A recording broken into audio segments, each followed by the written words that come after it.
Hi, welcome to White Women Wake Up. I'm Karen. And I'm Jonelle.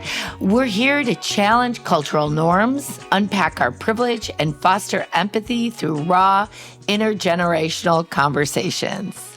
Let's wake up together. Hi, Jonelle. Hi, Karen. Wow, that was such a great episode last week. It was so nice to have Ray. So great talking to Ray. Yeah, I just am so thankful for her ability to just speak truth and authenticity. And she's just an amazing human being. And I did spend some time thinking about colorblindness since that was our topic. Great. But I didn't really know how. It's not that I didn't know how to think about it. It's just, it's really in our news these days. And honestly, to me, every time I hear the word, I just feel like it's a cover-up for racism or white supremacy. And so it's just one of those things. When I hear it, there's a visceral response. And so that's kind of where I'm at. And I know that as white women, it's uncomfortable to hear that we have white supremacist attitudes and we're trying to be anti-racist, but it just triggers that for me. Yeah. For listeners who maybe couldn't listen to last week, should we re-explain what colorblindness is? Yeah. I think we're learning that maybe some of these terms and words that are familiar to us aren't necessarily common language for everyone. Yeah. And so my understanding of colorblindness, unless you want to go because you had it. No, go. My understanding of colorblindness is looking at race as an equal playing field and not taking any of the historical context, any of the systematic oppression that happens among races, even across different shades of races, and not taking any of that into account in the conversation. And what Ray said last time was basically just kind of, what did she say? Washing history or like sanitizing history. That's what she said and stuff. Whereas the goal is to look at race on an equitable lens of what are the things that have gotten people into their place where they are right now, kind of the intersectionality of it. But so that's... And I've always seen, I guess, colorblindness as a way to stop these conversations. Totally. Because if I'm saying to you, I don't see all of who you are, then there's part of me that doesn't want to hear all of your story. Oh. And so I just feel like, I have a location in this world as a white woman that definitely impacts the way that I think, that I maneuver and navigate through life. I would think that as a Latinx person or a Black person, someone who's queer, we all come into our world from different lenses. And so I think it opens up our conversations when we actually see who each other are, rather than just kind of, saying, oh, we're all coming from the same ground. Yeah. So it's just been more triggering to me as I hear it being kind of justified in our society right now, in our government. It's being very justified in our government. Colorblindness is being to go back to that way. To go back. Sorry. I thought you were... I took it, what you're saying is like opposite kind of thing is... You were for colorblindness all the time. No. Okay. But our government is actually really saying, I agree let's with that. just do that. Let's just pretend none of this happened. Let's just, wipe it all clean. And as we know, in any good, healthy family system, you do need to have you do need to have conversations to really grow. So that's the whole point of what we're doing. Like anything in life, as like any good therapist would say, you have to understand that people are coming from a different place in life in order to have that middle point of conversation. You can't just come from your own life perspective. You have to be open to their life perspective. And that's such a good point, because we have made race an issue in the United States. And so then to think it's not for someone that's feeling that oppression is just really, it feels so unfair. Yeah. Okay, so this is kind of I'm doing the topic again. in this, Janelle and I are supposed to both bring topics, but she said, it's okay, you can bring a topic. So this has come up a couple times in recent conversations. Students, and we've been talking with alumni, and we've been talking about showing our portfolios and all this kind of stuff. And they're talking about the interviewing process. And something that keeps coming up that really doesn't sit with me well is this language of cultural fit. So what I've heard is you're going on an interview or you're interviewing someone, and of course, we're looking for a cultural fit. And right away, the word gatekeeping came up to me, this idea of white gatekeeping. So this is why I want to have this conversation with you. This is maybe my bias that I'm entering in, but let's say I hear this from a white person. And I hear, well, we're trying to hire on our cultural fit. So right away, as someone who's interested in culture, I look at this person and I think, well, what does that mean? You're coming from all of your white lens. So do you want only someone from your white lens? You're coming from your age. You're coming from your own kind of ability to move and navigate. So whether it's disability or non-disabilities and things like that. So what does this mean? And how does that end up being a gatekeeper into people growing, either within opportunities or all types of things? So that's my, oh my God. White gatekeeping is my topic today. Or just cultural fit. But you're right. Yeah, because it becomes people don't realize it becomes a form of gatekeeping. Well, like it doesn't allow people to go to that next space. Well, and I would say it's not even white gatekeeping. It can also be male gatekeeping. Yeah. It can be gender-specific gatekeeping. It's, oh my gosh, this is such a good topic. And I guess I'm calling it white because our audience is white women, right? And so it's like, how do we engage in our own gatekeeping? And this was two white women that actually said, well, we're looking for a cultural fit. And I thought, what do they mean by that? If they really unpacked, I know that they're meaning like we just want to get along with the person, but typically we get along with people that have similar cultural values as we have. Yeah. Okay. So oh my gosh, I have so much. Okay. Go for it. Good. I brought up a good topic. Topics. I think I'm going to step back a little bit and kind of, I don't want to say give grace because I think that's giving too much to this concept, but giving maybe some context around this concept. I think as someone, you're an artist, you've always been an artist, you've been in independent spaces of teaching, and you definitely have a lot more, just authority over your space. And cultural extension. And people come to the arts with a lot of diverse backgrounds. Exactly. And autonomy over stuff. I think what is so prevalent in corporate America today is quote unquote culture, is kind of almost this drink the Kool-Aid situation of assimilation and stuff. And so I understand again how it starts as well-meaning, as we've seen a lot of oppression tactics, a lot of different ways around racism and sexism and ableism. A lot of times they do start well-meaning. And so the concept around corporate culture is, like you said, wanting to get along, wanting to make sure that people have the right drive and the vibe. And I think it even really started more around these tech booms. I'm sure it's before. Oh, no, it's been before. But yeah, it's a way to hype people up. It's a capitalist view of get excited about working 80 hours a week in a sense. We have this fun, we have this embrace. And so again, I don't think most people's intentions were malice in this situation.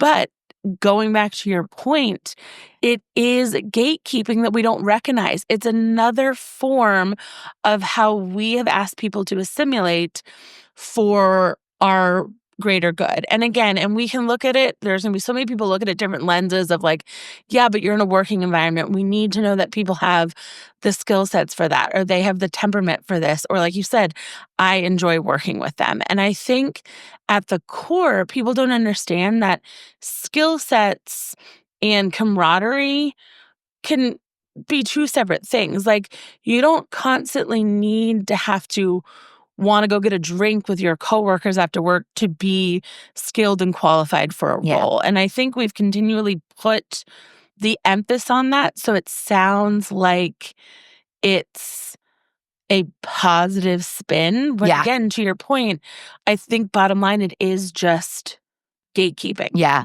I think your word on assimilation is so true. So I was hired in the 80s, and I didn't know it was affirmative action until a white man that didn't get my job said, you were only hired because you're a woman in affirmative action.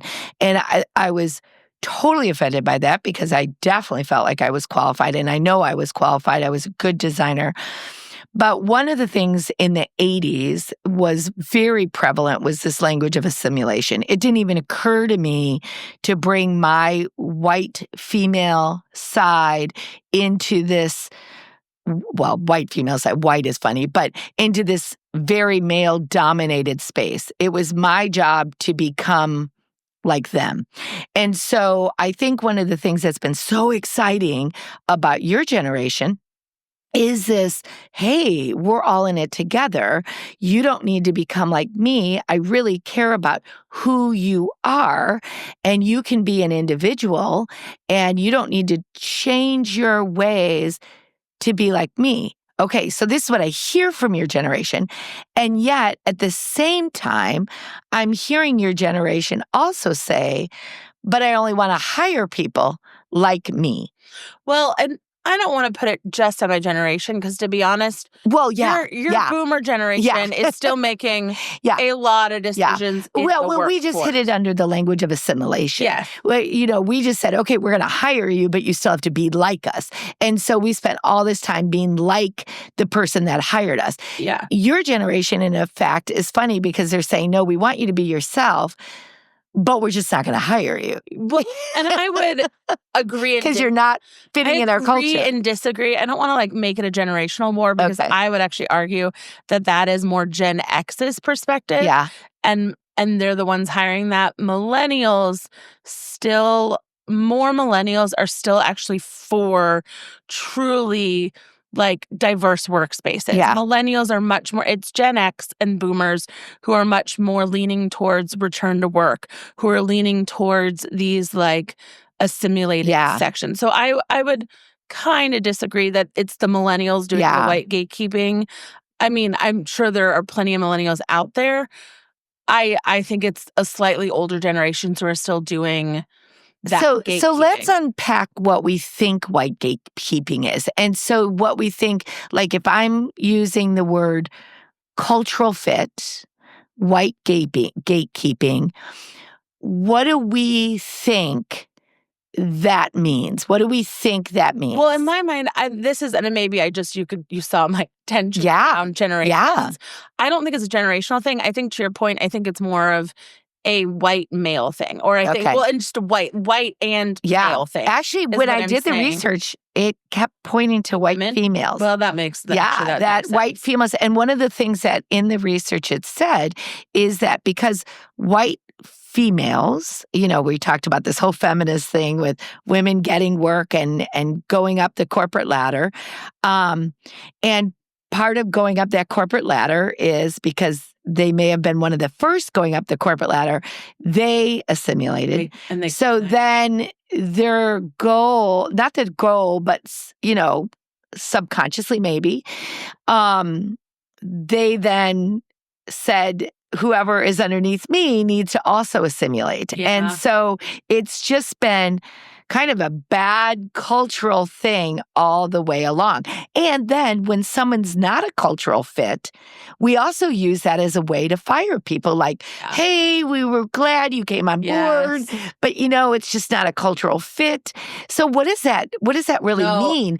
And then when you're not a cultural fit, do you then not have the opportunity to move your way up the ladder like someone who's quote unquote a cultural fit? And is cultural fit just a excuse for racism?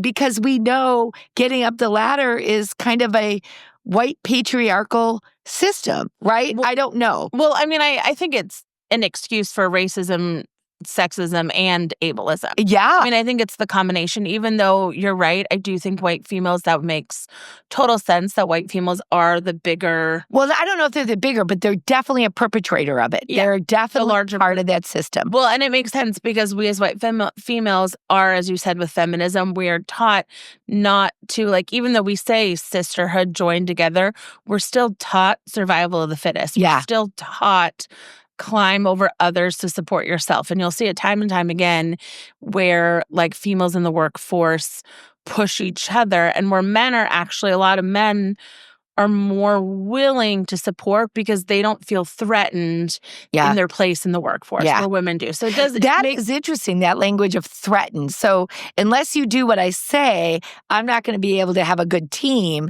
And then I feel threatened that I might, there won't be stability in my own workspace. Well, yeah. And I think what's interesting about the assimilation and the threatenness of it, but this is why I do say it's a generational thing, because I do think we're getting slightly better as we're younger to feel, as more and more women are in the workforce, they're feeling a little less threatened about their position there. Like, again, I do think you tend to see it slightly more in older women who are always taught there's only room for one woman in this room. Yeah.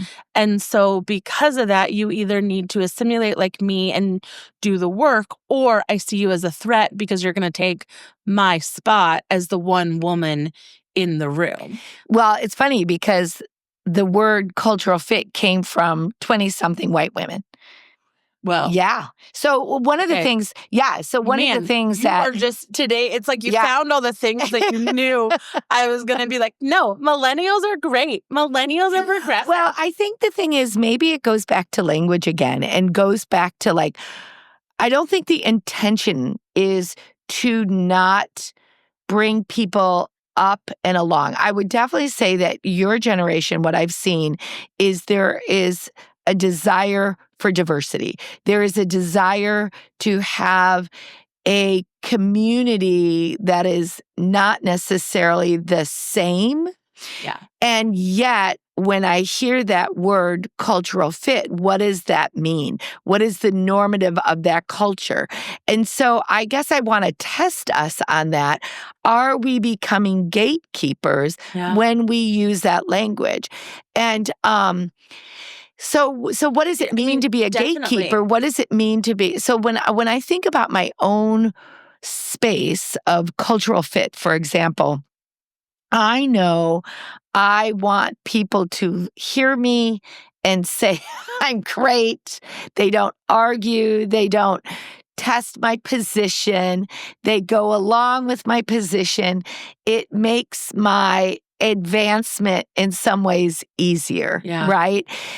And yet, I know when I'm in community with someone that might be pushing back a little bit, I actually grow more. Or when I'm in community with people, and especially I've seen it now as I've gotten older, because the people I'm in community with are younger, and so they are different than me. Like they are different, and so their cultural approach is different than my age. But I think it goes back to what I was saying about threat, and maybe you're right around why it's sitting now in this millennial perspective is you're at a place in your career you don't feel threatened. Yes, I don't. You feel very vocal. You feel like you are very strong in your place, and stuff. And so maybe it does, again, go back to that threat position. Because, okay, as we start unpacking this, it's interesting. I was starting to think to myself, like, you know me, I am neurodivergent. So I am a pusher. I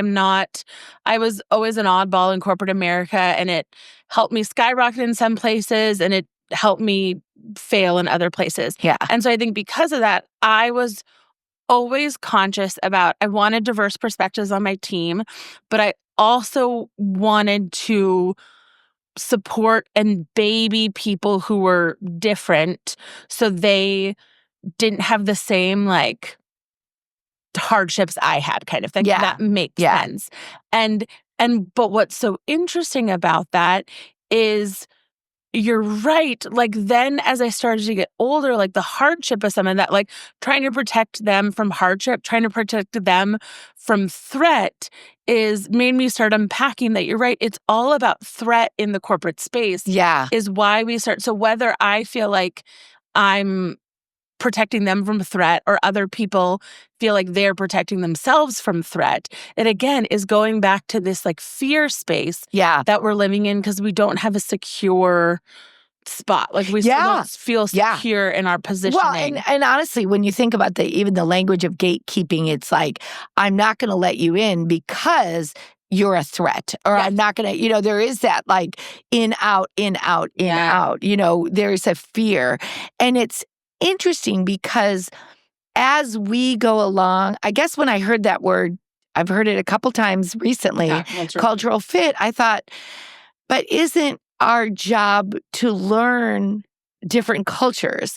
And you're right, maybe when we're on vacation or maybe when we're in spaces that we're not feeling threatened, we're willing to go out on the limb to learn from each other. But when it comes back to that individual fear or that individual threat, how do we move beyond that? Maybe that's a bigger question, is because if we continue to create these spaces of gatekeeping, and we know right now we are in a time that is even fear is rampant.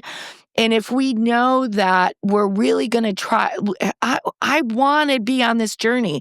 I want to be on a journey where equity is and inclusion is part of, diversity is part of my landscape. How do I go beyond this space of threat? Okay, so I kind of have a devil's advocate. Okay, good. Kind of thought here. And again, I want to be clear, like I fully agree with diversity in the world. Yeah. My wholehearted like self is about not gatekeeping. But is like this, and I know audience members are going to kind of say some of these things as we compare skill sets to cultural fit. But there is a story that you have told before that you were hiring for a youth leader position. Oh, yeah. At the church. Yeah. And someone came in for an interview with a tail on, with like a furry, basically dressed in a costume kind of thing. So clearly in your mind, you didn't feel like that was a cultural fit. You didn't hire him. And so I think, unfortunately, I guess where I'm trying to get this is I think so many people will use the lens of cultural fit to use those extreme examples of things like that. Use extreme examples of diversity just to, what I'm trying to think, just to create a more homogenized group. And it's so interesting because now who I am, I would look at that interview so differently. I would look at that interview as identity, as interest, as in, like that might be a guy who'd be great for the youth. To help them like embrace, or look at critical differences and look at individuality and people that are othered might have been so welcomed by that person. But I was so, like, you're right. That was a perfect example of someone not fitting in our cultural fit. And so I guess when I hear that word, cultural fit, I feel like that is really, we don't necessarily put that together as gatekeeping, because I don't think we want to see ourselves as gatekeepers. I think deep down, at least I know myself, I know I want to see myself as helping people thrive. Not letting them in or out, but just to be a part of. And so when I use this language of cultural fit, I think it is code language for you're not like me. And if you're not like me, I may not get along with you. And that might make me feel uncomfortable. Or that might make me have more, like I might have to put more effort into the relationship or time, or I might have to do more reflection, self-reflection as to why I'm uncomfortable in that relationship or in that situation, or what I'm doing to grow myself. And I guess I'd love to see that we actually are, I'm up to that challenge rather than I'm using dismissive language like cultural fit. Well, and I also think, though, like kind of extending on this topic is where else are we gatekeeping in our lives? Oh, Because yeah. I think there's so many places that we might not know we're gatekeeping. So, like, I have a great story about this, like, the more that we're kind of unfolding of how I was gatekeeping. And again, it came out of this place of insecurity and fear is, so I've talked about this. People who are on video can see I'm in a larger body and so often but I'm in fashion. And so Yes. my entire career has been this like really treasure hunt to stay fashionable in a larger body. And what's interesting is when you do that, you, like you said, it's a treasure hunt. You really kind of got to pick and pull pieces from odd spots in life.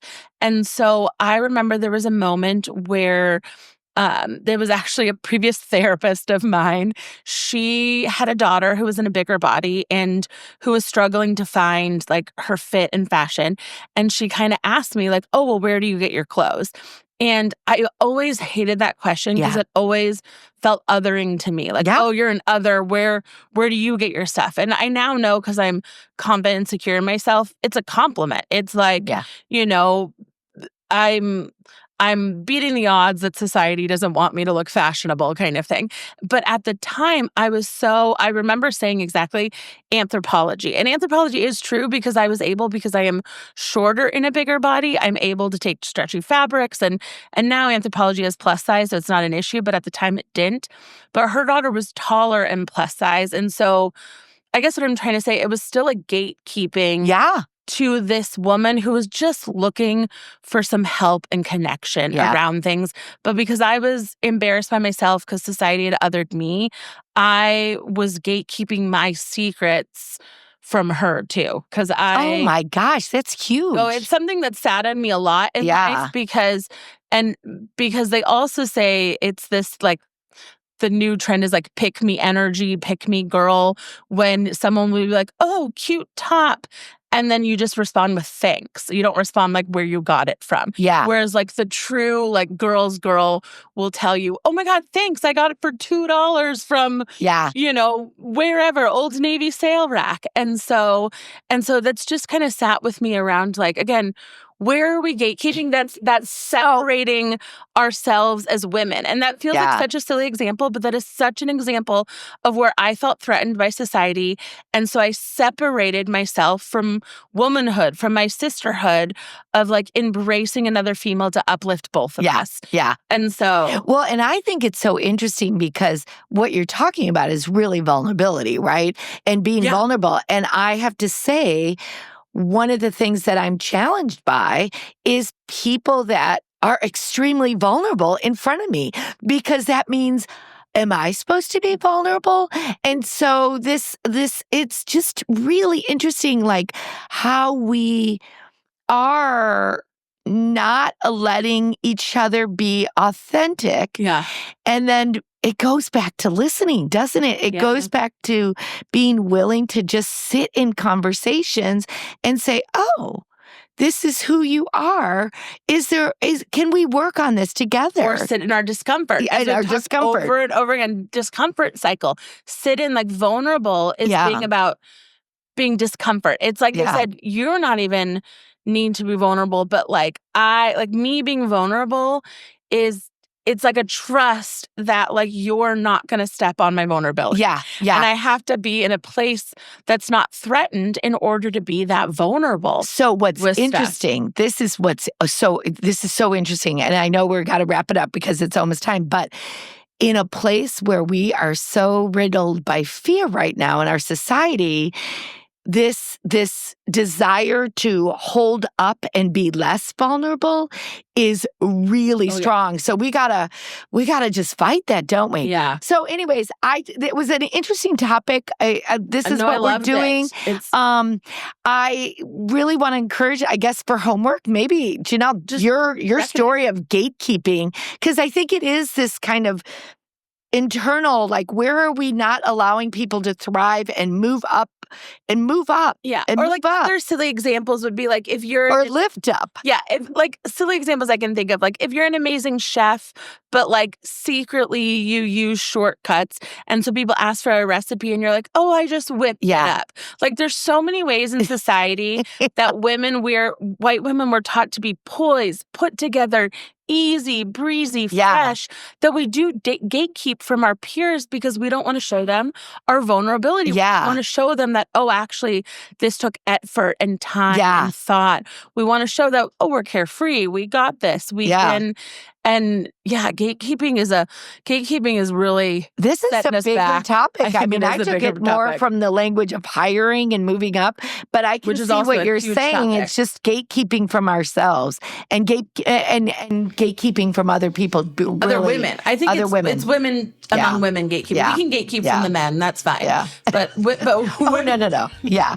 But women, we got to stop gatekeeping. Okay. Well, Jonelle, thanks for joining. Hey, everyone. Thanks for joining us on White Women Wake Up.